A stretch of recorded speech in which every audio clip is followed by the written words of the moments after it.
I was tracking Musk long before he bought Twitter X. I could see what he was doing. I could see he was a frontman for this global cult agenda. So when he bought Twitter X, instead of jumping on the bandwagon, oh, Elon, thank you, Elon, I thought, okay, there's a scam going on here, quite obviously. Twitter X that was owned by the deep state, and everyone agrees it was owned by the deep state, suddenly sells it to a free speech absolutist. I mean, don't be silly. I actually took him to court to make him buy it. Yeah, so don't be silly. There's obviously something going on here. Coming up on this week's Dot Connector, we're going to be looking at, is it negative to keep calling out someone who is fundamentally steering people in the wrong direction? I don't think it is. What else are we looking at, Dad? Well, the answer to that is no. Some of us tend to do that.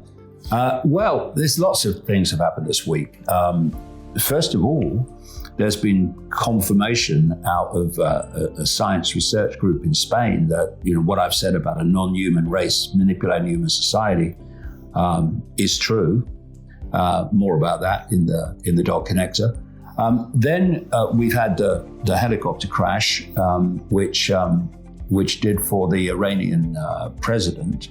And all the conspiracy suggestions of what happened around it. And really, we just got to take a breath and see the evidence when it comes out before we rush to judgment on what's happened, because there are many, many possibilities.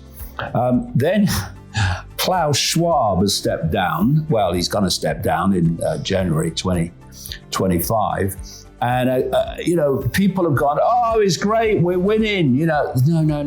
There's a network, and people come into the network and they leave the network. They're born and they die. They come in and they step down.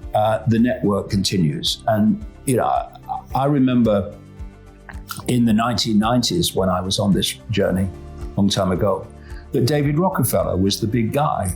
David Rockefeller, oh yeah, David Rockefeller, and it was fundamentally involved in this global conspiracy for a global dystopia. But he died at the age of 100 or so.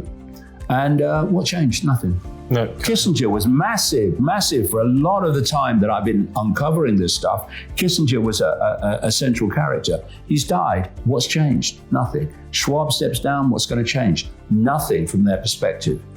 And we're also going to talk about the fact that the global cult, as I call it, they put their gophers in positions of power, like politicians, and even people like Schwab and Gates. They're still gopher level, whereas in the background, the really smart people, we may not like them, but the really smart people, they're calling the shots via the gophers.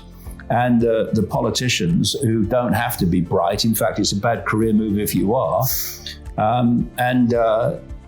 this is why there's so many stupid people in politics, because that's what they want them to be. Yeah, stupid people are easier to control. Yeah. Well, that's coming up 7 o'clock tonight, iconic.com. We shall see you there. Bye.